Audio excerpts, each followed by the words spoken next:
మా నాన్నల తరంలో చూసింది నెహ్రూని చూశారు, ఇందిరాగాంధీని చూశారు, లాల్ బహదూర్ శాస్త్రిని చూశారు, వాళ్ళ పాలనలు చూశారు.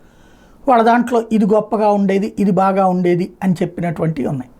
అయితే అదే మా నాన్నల తరంలోనే అటల్ బిహారీ వాజ్పేయిని కూడా చూశారు. అటల్ బిహారీ వాజ్పేయిని చూడకముందు ఇందిరాగాంధీ గొప్ప శక్తిగా భావించినటువంటి పెద్దవాళ్ళు అటల్ బిహారీ వాజ్పేయిని చూశాక విదేశాంగ విధానం ఎట్లా ఉండాలి, రక్షణ విధానం ఎట్లా ఉండాలి, అలాగే ఒక అణుపరీక్షలు ఇందిరాగాంధీ కూడా భయపడ్డటువంటి అణుపరీక్షల్ని మొదటి దశలోనే ఆగిపోయినటువంటి అణుపరీక్షల్ని అన్నీ పూర్తి చేసి ప్రపంచం ఆంక్షలు విధిస్తే ఆంక్షలను తట్టుకు నిలబడ్డటువంటి గుండె, అట్లాగే కార్గిల్ లాంటి యుద్ధాన్ని నిర్మోహమాటంగా ముందుకు తీసుకెళ్ళినటువంటి ధైర్యం, అలాగే దేశంలో మౌలిక వస్తువుల కల్పనలో కీలకమైనటువంటి అడుగులు, అలాగే దేశ ఆర్థిక వ్యవస్థ లక్షల కోట్ల రూపాయల నుంచి లక్షల కోట్లకి తీసుకెళ్ళినటువంటి ఘనత, ఆర్థికం అలాగే అభివృద్ధి, మరొక వైపున రక్షణ, విదేశాంగ విధానం అన్నింటిలో సమగ్రమైనటువంటి సంపూర్ణమైనటువంటి శక్తిని ప్రదర్శించినటువంటి వ్యక్తి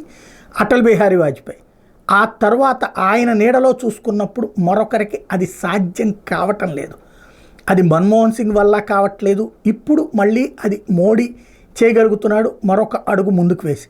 బట్ కాంగ్రెసేతర ప్రధానిగా ఒక ఎత్తు, రెండవది కాంగ్రెసేతర ప్రధానిగా సుదీర్ఘకాలం పాటు పదవిని నిర్వర్తించడం, అంటే సంపూర్ణంగా ఒక టర్మ్ పూర్తి చేసింది అటల్ బిహారీ వాజ్పేయి.